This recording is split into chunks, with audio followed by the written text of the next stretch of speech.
अस्सलामु अलैकुम वरहमतुल्लाहि वबरकातुहू।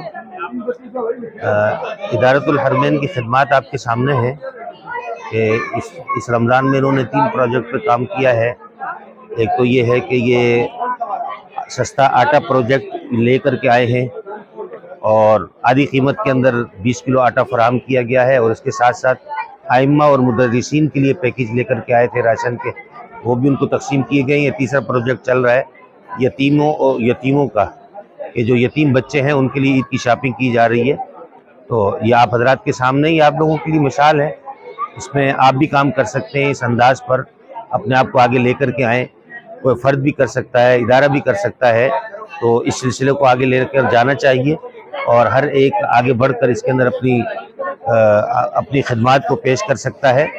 अफराद हैं तो अपने पड़ोसियों का ख्याल रखें, इदारे हैं तो अपने पूरे इलाकों का और मोहल्लों का ख्याल रखें और ये काम आगे लेकर के चलें। अल्लाह ताला तमाम लोगों को और ख़ास तौर पर जो मुआविनीन हैं जिन्होंने ताउन किया है, अल्लाह ताला उन मुआविनीन को अजर अज़ीम अता फ़रमाए और आप तमाम हज़रात को भी जज़ाए खैर अता फ़रमाए। वस्सलामु अलैकुम वरहमतुल्लाह।